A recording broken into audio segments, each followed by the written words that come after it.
Senin kokun gelir yana, dodağımda yarım kalan bir duam var ahırada.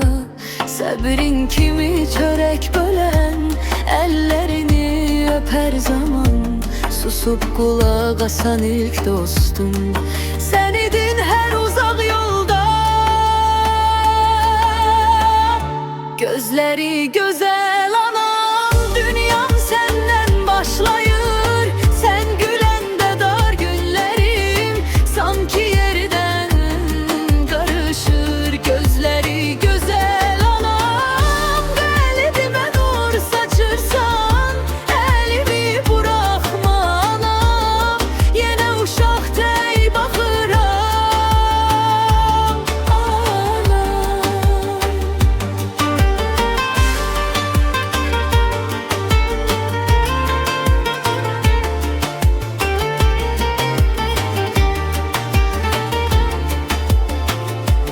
Yıkılanda dizlerinden sen silirdin torpaqları. Bir baxışla azaldardın ürəyimdə qorxuları.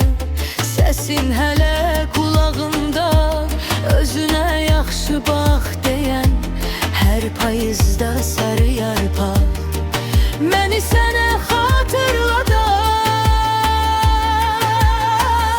Gözləri gözəl anam, dünyam səndən başlayır. Sen güləndə dar günlərim sanki yerdən qarışır. Gözləri gözəl anam, qəlbimə nur saçırsan, əlimi buraxma anam. Yenə uşaq tək baxıram.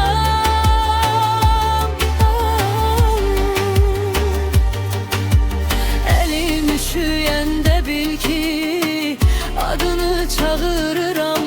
Uzaqda da olsan yan, inan səni ürəyimdə saxlayıram. Gözləri gözəl anam, dünyam səndən başlayır. Sen güləndə dar günlərim sanki yerdən qarışır. Gözləri gözəl anam, qəlbimə nur saçırsan, əlimi buraxma anam. Həmişə